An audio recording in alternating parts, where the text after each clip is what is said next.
I had an Airbnb property for several years, but I stopped because it was too stressful to manage with my full-time job.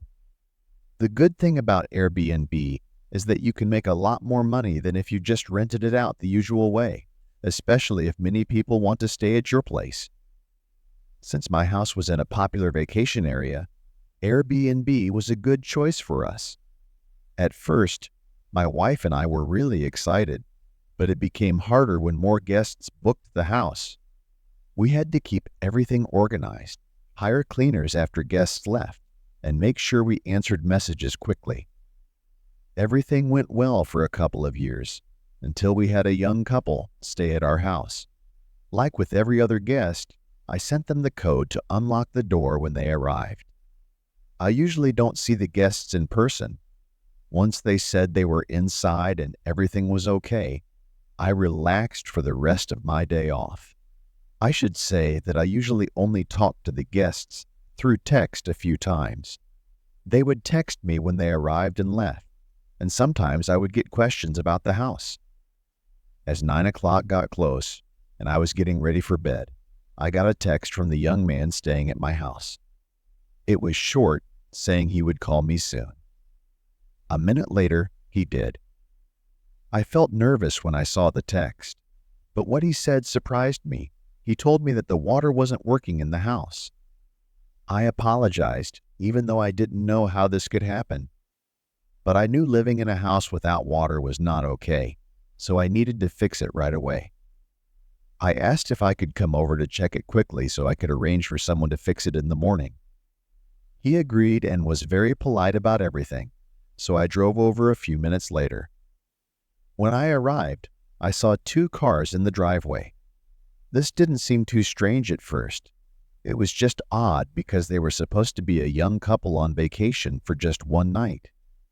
I didn't understand why they had 2 different cars. I thought maybe someone was visiting them, which isn't allowed, but I didn't worry about it too much. I walked up to the front door, knocked, entered the code, and stepped inside. It was very quiet. I thought the guests would be waiting for me, but I couldn't see them anywhere. I probably should have looked around for them first, but I was tired and just wanted to fix the problem. The first thing I wanted to check was the main water valve to make sure there wasn't a leak or flood, so I went down to the basement and found the valve. Everything seemed fine. There was no water or any damage. I was confused, but when I played with the valve, I suddenly heard water rushing again. I turned it more and realized it had been completely turned off on purpose. I stayed in the basement for a minute, trying to understand why someone would do this. I started to feel really uncomfortable, especially since I hadn't seen the guests when I walked in. It seemed like they were the only ones who could have turned off the water, which made me think they might have done it to get me to come over, or maybe to ask for a discount on their stay because of the trouble. I decided to leave, get my car, and call them back just to be safe. I stood up and started walking to the stairs when I heard the basement door open. Then I heard several footsteps coming down. When they reached the bottom, I saw 3 men standing there. "Is it fixed?" one of them asked. He sounded like the man I talked to on the phone, but all of them were much older than the young man I thought was staying in the house. I told him it should be working now and that the valve must have just tightened on its own. I didn't want to blame anyone since I felt really uncomfortable. I just wanted to get out of the basement and away from these men. They all just stood there, staring at me without saying anything. "Well, let me know if you need anything else," I said, trying to walk between them to get to the stairs. They kept watching me as I moved around them, but when I got past the 3rd guy closest to the stairs, I saw a gun hidden in the back of his pants. Seeing the gun made me panic a little, so I quickly rushed up the stairs, but they didn't follow me. They stayed in the basement while I hurried out the door and drove away.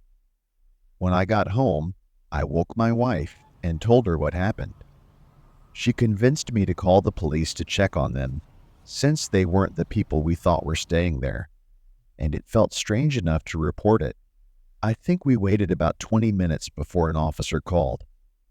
He said nobody seemed to be home and asked if I could open the door. I gave him the code instead, and he called back another 20 minutes later to say there were no signs of anyone still being there.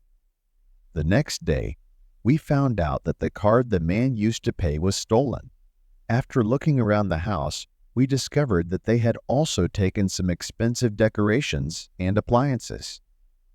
I guess there never was a young couple at all.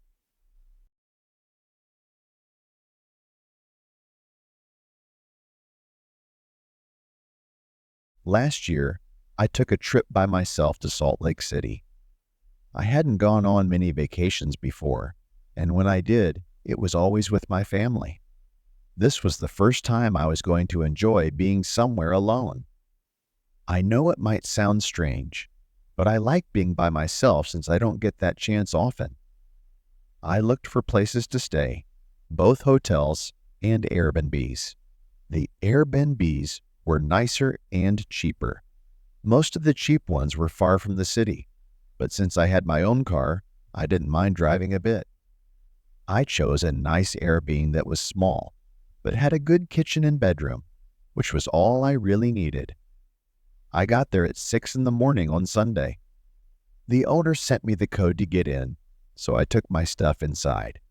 It was really nice, much better than my small apartment with my roommate. After I unpacked and set up, I sat on the couch and turned on the TV. It took 10 hours to drive there, so I was ready to relax and enjoy the quiet. I fell asleep quickly, but I woke up a few hours later because it was only 7 o'clock. The TV was still on, and I turned it off. Then I got up to get a glass of water before going to bed. As I walked from the living room to the kitchen, I felt a strong, cold breeze. With my tired eyes, I looked to my right and saw that the front door was wide open. My heart started racing. I knew I had locked it, so this scared me. I walked over to the door and closed it quietly, listening for any sounds of someone inside. I'm not the biggest guy, but I'm tall and fit. I felt I could handle someone unless they had a weapon. I grabbed a kitchen knife and quietly checked each room in the house. No one was there. I was confused, so I texted the homeowner to ask if someone was supposed to come over that night. It was late, so I didn't expect a quick reply. I locked all the doors and checked the house again.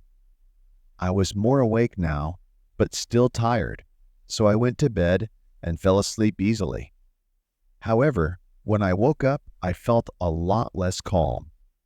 I heard a noise coming from outside my bedroom door. I didn't know what to do, so I froze, waiting for whoever was outside to make a move.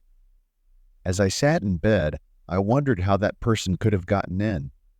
The homeowner was the only one who had the code for the door, so I thought it might be him. Thinking it could be a creepy guy who likes to spy on people at his Airbnb gave me a bit more courage.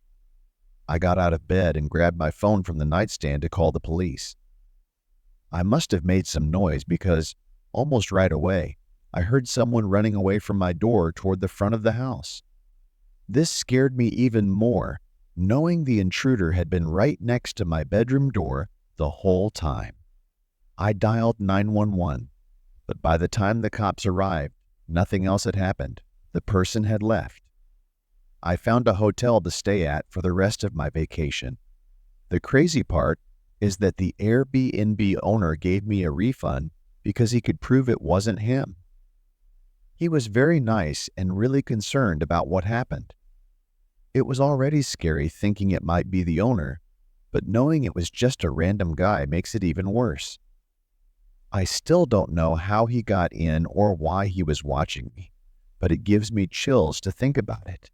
The part that sticks with me the most is waking up to see the front door open. Now I know someone came in and saw me sleeping on the couch before doing whatever they planned. It's really unsettling and creepy, and it makes me not want to stay at an Airbnb alone ever again. What confused me the most was their whole plan with the water not working. I think they either wanted me to not charge them for their stay so they could keep using the stolen card, or they planned to rob me at gunpoint. But then why didn't they go through with it? 3 dangerous men blocked my way in the basement after leading me into a trap, yet they just let me go. It doesn't make sense to me.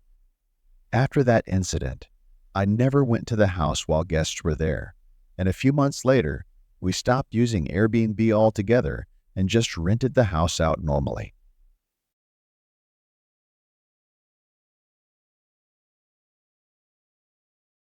Last year, I stayed in a small 2-bedroom Airbnb during my vacation. This place was just a stop for the night before I went to another Airbnb where I would stay longer. It was clean and empty when I got there.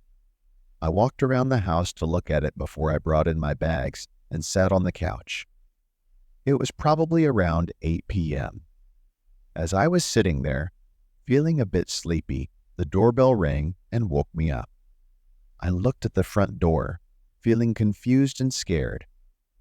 I was a small girl, so I often got scared easily and didn't like talking to strangers, especially at night when I was alone. I got up and walked to the door, and I heard 2 men whispering outside. There was no safety lock on the door, so I kept it shut and called out to them. "Hello? Hey, we're here for the Airbnb. Can you open the door?" One man said. I yelled and asked what they meant by being here for the Airbnb because I didn't understand. The man replied that he had booked the place for the night. I knew there must be a mistake, so I yelled back that I had it booked too, and that he needed to call the owner. The man didn't seem happy, and if I were him, I would be upset too. I heard one person walk away from the door, while the other man asked again if I could open the door to talk. I almost gave in and reached for the doorknob because he seemed trustworthy. But then I felt a warning inside me, telling me to be safe. I said my husband would be down soon to help figure it out. I didn't want them to think I was alone, hoping that might surprise them if something bad was happening. But the man didn't answer. I waited another minute, not hearing anyone leave, so I peeked out the small window by moving the curtain. The man I was talking to was facing his car in the driveway. But what scared me most was a group of about 5 people standing further down the driveway, hiding as if they were waiting for a signal. They all had face coverings, and I couldn't see behind the door, but I figured there were probably more people out there. Knowing this was likely a gang because of the city I was in made me very scared. I backed away from the door, feeling panic rise in me, and tried not to breathe too fast. I went to the bedroom to get my phone and call the police, but I heard more footsteps all around the house. It felt like I was surrounded by wolves that could break the windows and come in at any moment. I took my phone into the bathroom and called 911, trying to stay calm. The operator told me to be quiet and stay calm because they were sending help that would arrive in a few minutes. I stayed on the line, still hearing footsteps outside, until I heard a horrible sound of wood bending and snapping at the front door. I was crying a lot now, trying to cover my mouth with my hand. I listened as a group of people rushed inside, opening doors and cabinets. Then one of them came to the bathroom door and tried the handle. "Here," he yelled before walking away. The group kept stealing things until I heard sirens in the distance, and then they started to run away. By the time the police arrived, they were all gone, and all my bags were missing. My car had a broken window and had been looted too. One officer sat with me to talk about what happened. He told me they had been having problems with gangs breaking into homes lately. They didn't think the goal was to hurt people, but to steal everything, which is probably why they left me alone in the bathroom. They knew I wasn't a threat. Even if they didn't mean to harm me, it was still very scary. I know it probably had nothing to do with staying at the Airbnb that night, but it makes me really anxious every time I stay at an Airbnb now.